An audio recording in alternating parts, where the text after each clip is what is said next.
아주 부자인 사람과 아주 가난한 사람, 이렇게 그야말로 극단위로 나누어진다는 거죠. 다시 말씀드리면 이제 본인은 아주 부자이거나 아니면 아주 가난하거나 이렇게 생각을 한다는 거죠. 불평등도가 높으면 높을수록 경제 성장이 계속 지속될 수가 없다는 거예요.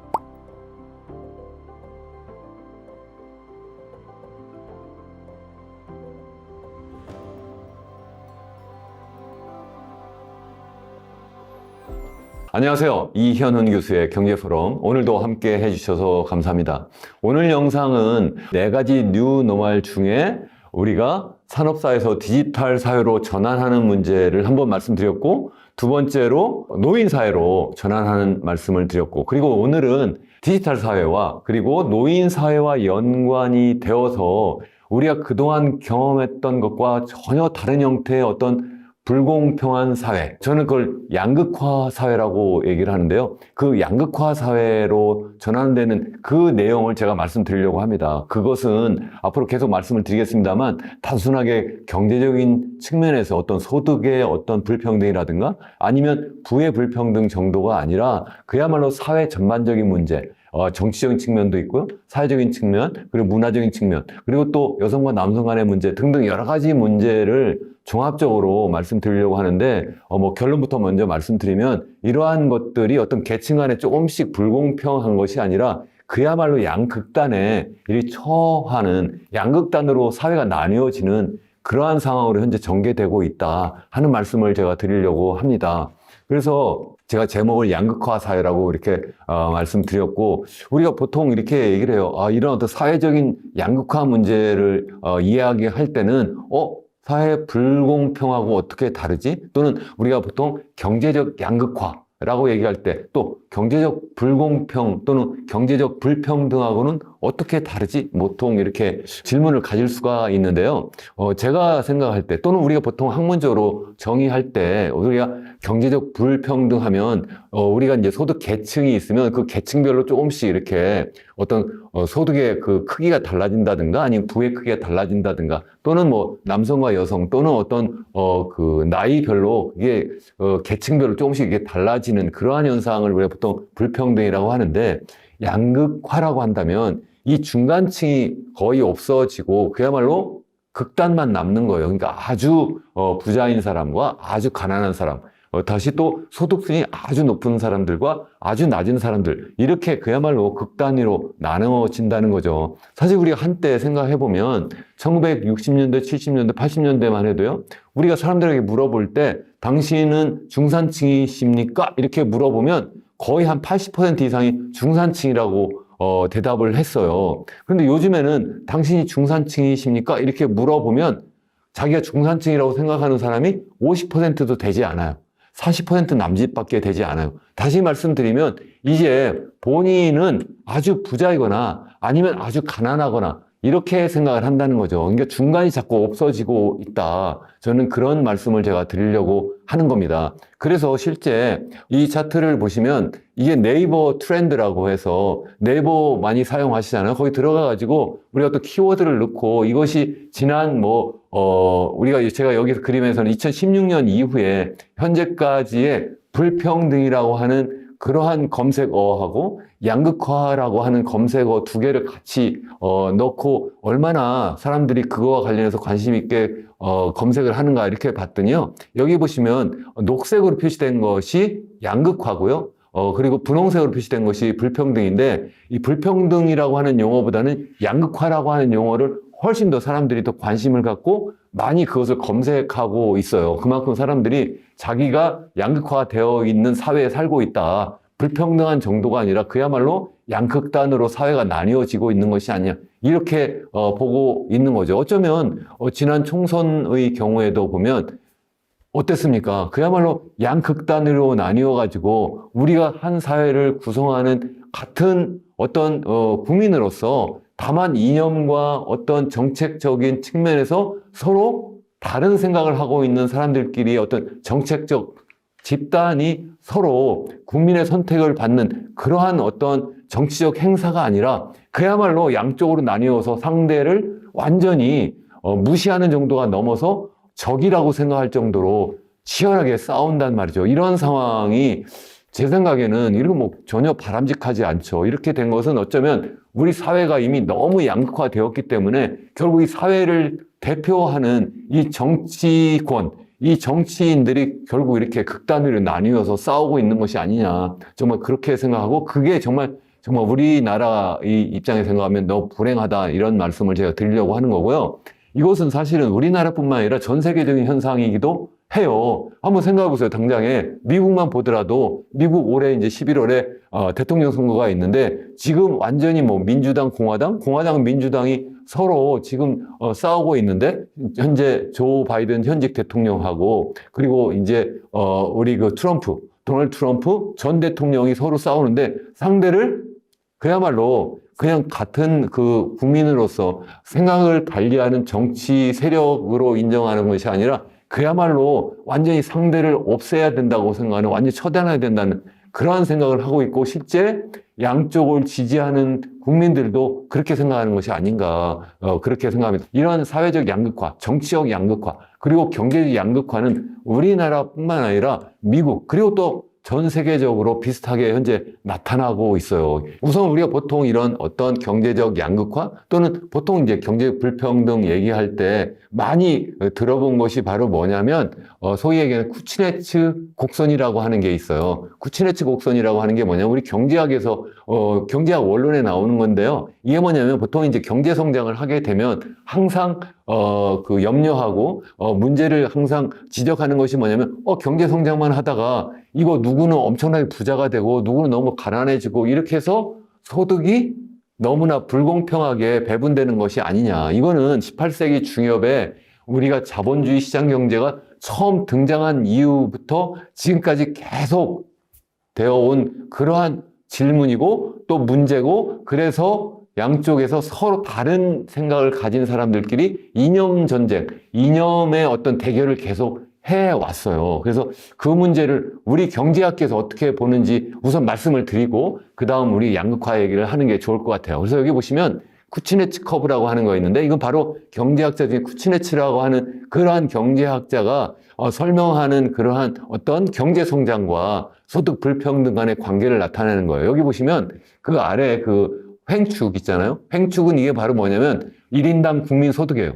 개인 국민소득이고 그리고 왼쪽 이 그 소위 종축으로 보이고 있는 것은 이 소득 불평등도를 나타내는 거예요. 그럼 이게 무슨 뜻이냐면 여기 소득이 증가하면 증가할수록 소득이 증가하는 초기에는 그러니까 경제 성장 초기에는 소득 불평등도가 증가한다는 거예요. 왜냐하면 처음에 있는 제한된 자원을 어떤 특수한 분야, 우리나라도 경제성장 5개년 계획해가지고 60년대 초기부터 시작해서 계속 고도 경제성장을 할 때 제한된 자원을 어떤 특수한 분야, 특수한 부문에 이렇게 막 집중하다 보니까 이게 뭐 소득 불평등도 가져올 수 있다. 이렇게 보통 이제 많은 지적을 했었는데 그러한 논리로 이게 소득 수준이 초기에 막 증가할 때, 그러니까, 경제 발전 수준이 낮은 상태에서 경제 발전이 막 이루어지는 초기 단계에서는 소득 불평등도도 같이 높아진다. 그렇지만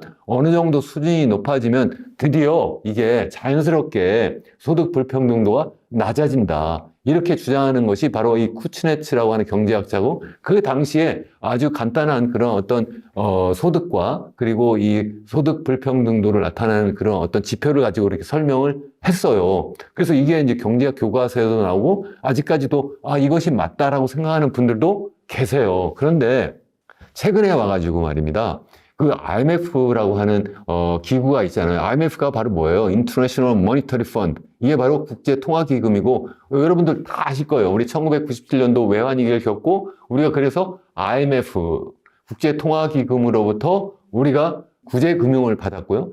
그래서 여기 있는 제가 간단히 두 개의 제가 연구 논문을 한번 소개를 해 드리려고 해요. 제일 첫 번째는 뭐냐면 국제통화기금, 즉 International Monetary Fund 또는 우리 간단하게 IMF라고 하는 그러한 기구에서 발표한 그러한 연구 보고서예요. IMF는 여러분 우리 다 알잖아요. 우리가 1997년 외환위기 겪었을 때 IMF로부터 구제금융을 받고 그래서 IMF로부터 여러 가지 경제 구조 개혁을 하도록 그렇게 압력을 받았던 그런 시절이 있어서 우리가 보통 IMF 위기라고까지 하잖아요. 그 IMF 보고서인데 여기 보시면 뭐라고 되어 있냐면 제가 간단한 키워드를 제가 가져왔는데요. 그 한국말로 번역하면 뭐냐면 불평등도가 낮을수록 경제 성장이 더 지속 가능해진다. 이렇게 얘기를 하는 거예요. 우리가 앞선 우리가 설명드린 우리 쿠치네츠 커브는 뭐였죠? 경제 성장이 초기 단계에서는 어떻게 돼요? 불평등도를 높이다가 나중에는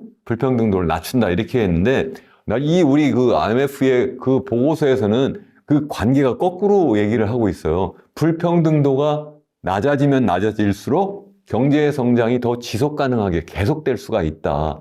이 얘기를 다시 설명하면 불평등도가 높으면 높을수록 경제 성장이 계속 지속될 수가 없다는 거예요. 그걸 더 극단적으로 잘 설명하는 논문이 바로 그 다음 제가 소개해 드리려고 한 논문인데요. 이게 바로 뭐냐면 American Economic Review라고 우리 경제학계에서는 전 세계에서 가장 좋은 그러한 학술지예요. 그 AR이라고 하는 이게 미국 경제학회에서 발표하는 제일 좋은 저널인데 사실 미국 경제학회가 전 세계 경제학계를 사실은 주도하고 있기 때문에 이 저널에 만약 논문을 실으면 정말 최고의 경제학자다 이렇게 이제 보통 얘기를 하는데 저도 여기에 평생 실지 못했습니다. 그게 전 꼭 실어야 되겠다 이런 마음을 먹었는데 실지 못한 그런 아주 정말 좋은 저널이에요. 그 저널에 실린 논문인데요. 여기 보면 제목이 뭐냐면 Inequality, Leverage and Crisis 이렇게 되어 있어요. 이게 뭐냐면 불평등 그리고 leverage가 뭐예요?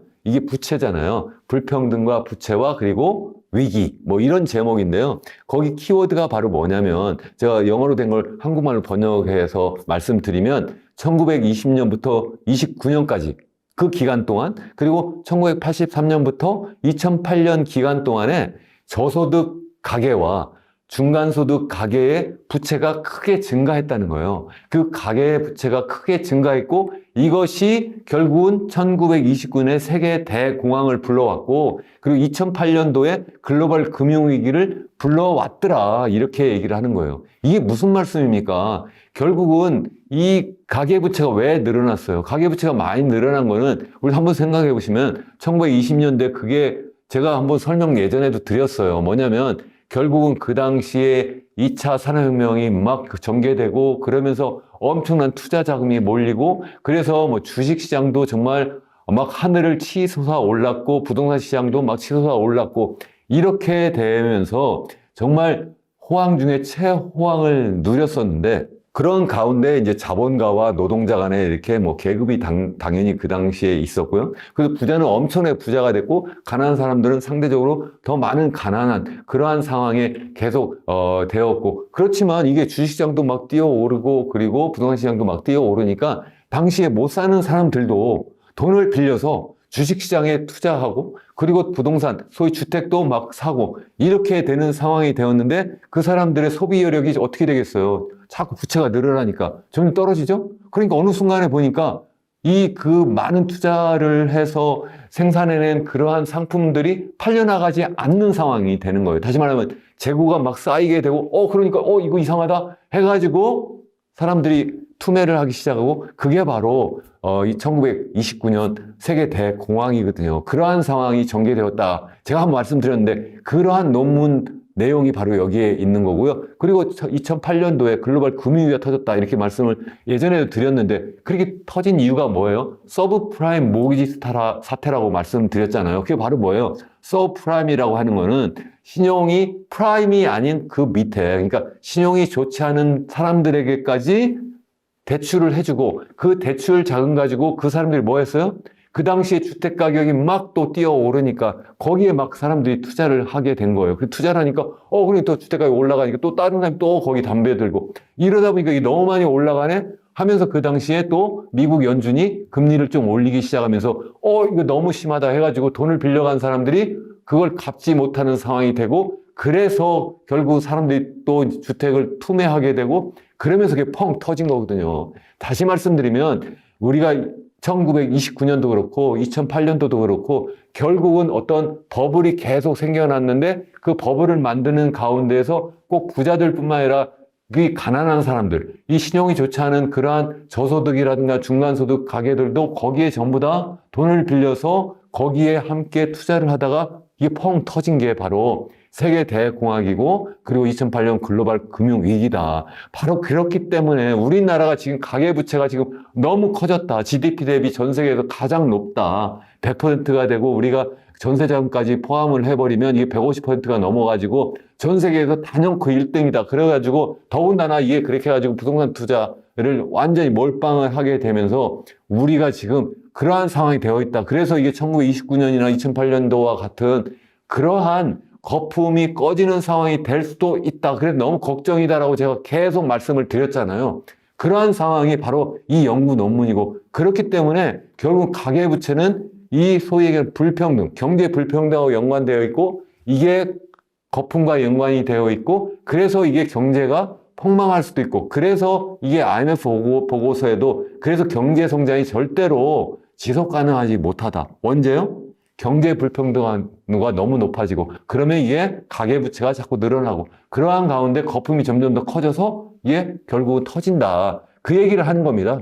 그러한 상황이기 때문에 여러분들이 굉장히 관심을 가지고 보시면 좋겠다는 거고요. 다만 이거를 갖다가 우리나라 상황만 볼 것이 아니라 전 세계 상황을 같이 보는 것이 더 좋겠다 해서 우선 제가 세계 전체적인 상황을 간단하게 말씀드리려고 해요. 여기 보시면 왼쪽에 있는 그 그림의 왼쪽에 있는 거는 뭐냐면 우리 전 세계 있잖아요. 전 세계 인구 중에 돈을 벌고 자산을 갖고 있는 사람들은 성인이잖아요. 그래서 성인 인구가 전 세계 80억 인구 중에 한 50억 인구 약간 넘거든요. 51억 인구예요. 그 51억 인구 중에 상위 소득 10%가 차지하는 소득이 얼마나 되냐. 그 전체 소득이 세계 글로벌 GDP잖아요. 그게 2022년 기준으로 하면 100조 달러라고 말씀드렸는데 100조 달러 중에 상위 10% 제일 돈을 많이 버는 사람들 그 사람들 10%가 어느 정도 가져가느냐? 52%를 가져가더라. 그리고 하위 50% 소득을 갖고 있는 사람들은 그러면 전 세계 GDP의 몇 퍼센트를 가져가냐? 8.5%를 가져가더라 이거예요. 무슨 말씀입니까? 우리가 정말 우리 인류가 다 우리 인간은 공평해, 평등해 이렇게 얘기하지만 소득 기준으로 보면 절대로 평등하지 않다는 거예요. 전 세계 인구 중에 10%가 전 세계 우리 GDP, 전 세계 소득의 절반 이상을 가져가고 전 세계 인구 하위 50%는 전 세계 소득의 10%도 가져가지 못한다. 그렇게 굉장히 불공평한 사회다라는 말씀을 제가 드리려고 하는 거고요. 이 소득보다도 더 불평등도가 더 심한 게 바로 뭐냐면 자산 또는 부예요. 영어로 wealth라고 하는데 부를 보면은요. 전 세계에 자산이 있을 거 아닙니까? 이 소득이 자꾸 축적이 되면 그게 자산, 부가 되잖아요. 그걸 기준으로 보면 거기에 보면 금융자산도 있고 부동산 자산도 있죠. 그걸 전부 다 합한 거예요. 그걸 보면 전 세계 부 중에 정말 부자 10%가 몇 퍼센트의 부를 갖고 있냐면 76%를 가져간다. 이게 무슨 얘기예요? 76%면 4분의 3 이상을 10%, 정말 부자 10%가 다 가져간다는 거고요. 맨 왼쪽 파란색으로 표시된 것이 바로 뭐냐면 하위 50%가 전 세계 자산, 전 세계 부의 2%밖에 가져가지 못한다. 전 세계가 굉장히 불공평하다는 거예요. 물론 이렇게 된 중요한 이유는 뭐예요? 당연히 선진국은 굉장히 부자고 거기에 또 굉장히 고소득 그러한 계층이 몰려 살고 있고 또 저쪽 아프리카나 이런 데에는 당연히 가난한 사람들이 많이 있기 때문에 그런 면이 있어요. 그러니까 이렇게 볼 수가 없다. 이렇게 말씀을 하실 수도 있는데 그러면 국가별로 한번 보면 어떠냐는 거예요. 여기 이게 뭐냐면 전 세계를 볼 때 소득 상위 10% 비율을 그거를 볼 때 색깔이 진하게 표시된 지역은 뭐냐면 이게 50% 이상, 정확하게 49% 이상 소득을 갖고 있는 그러한 지역을 표시하는 거고요. 이게 연하게 표시된 지역이 바로 뭐냐면 그 상위 10%의 비중이 낮은 거예요. 다시 말씀드리면 여기서 연하게 표시된 것이 비교적 그런 소득 불평등도가 낮은 거고 진하게 표시된 지역이 불평등도가 더 높은 지역이다. 그럼 어디예요? 보면 이게 선진국일 것 같죠? 아니에요. 사실은 진하게 표시된 지역이 어디냐면 여기 보면 주로 중남미 국가들, 중남미 국가들이 굉장히 상위 소득 10%가 차지하는 전체 소득 비중이 굉장히 크다는 거고요. 그리고 또 왼쪽 여기 또 보시면 오른쪽에 여기 어디예요? 서부 사하라 사막 이남 지역, 아프리카 중남부 지역 국가들이 또 그렇고요. 또 뿐만 아니라 여기 보시면 중동 지역, 그리고 또 이 서남아시아 지역이 그래요. 이런 나라들이 주로 가난한 나라고, 또 이러한 나라들이 주로 독재 국가들이고 왕정 국가들이에요. 그래서 이런 나라들이 더 이런 어떤 소득 불평등도가 상대적으로 더 크다는 거라고 말씀을 드릴 수가 있습니다. 그리고 또 하나 더 생각해 볼 수 있는 게 뭐냐면 부의 양극화인데, 여기 보시면 전 세계에서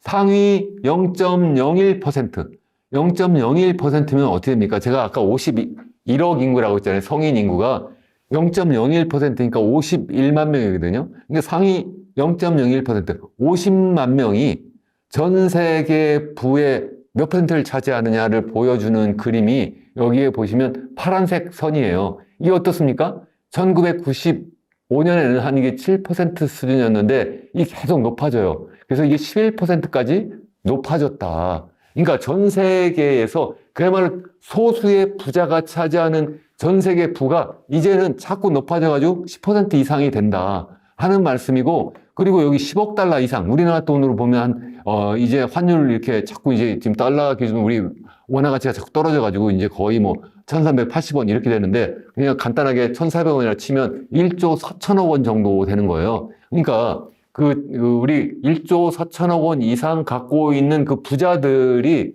전 세계에서 보니까 한 3% 정도 된다. 그렇게 정말 초부자들, 엄청난 부자들도 자꾸 그 비중이 높아지고 있다는 거고요.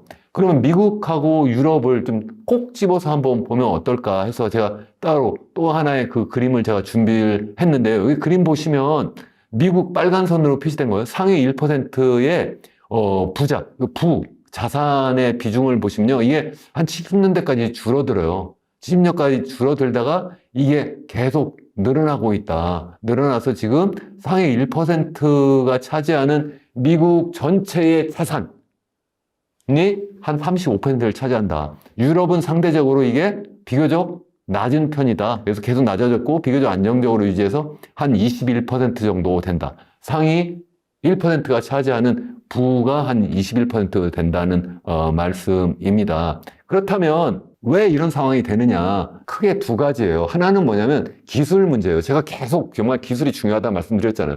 지난번 영상에서 뭐 말씀드렸습니까? 우리 사회가, 우리 인류가 드디어 농업혁명을 넘어서 산업혁명을 했고, 산업혁명을 넘어서 우리가 디지털 혁명을 하고 있다. 우리가 지금 디지털 혁명을 하고 있고, 그 디지털 혁명은 우리 1990년대에 제1차 디지털 혁명이 있었고, 그리고 최근에 정말 제2차 디지털 혁명을 하면서 정말 엄청나게 빠른 속도로 기술 발전이 이루어지고 있다.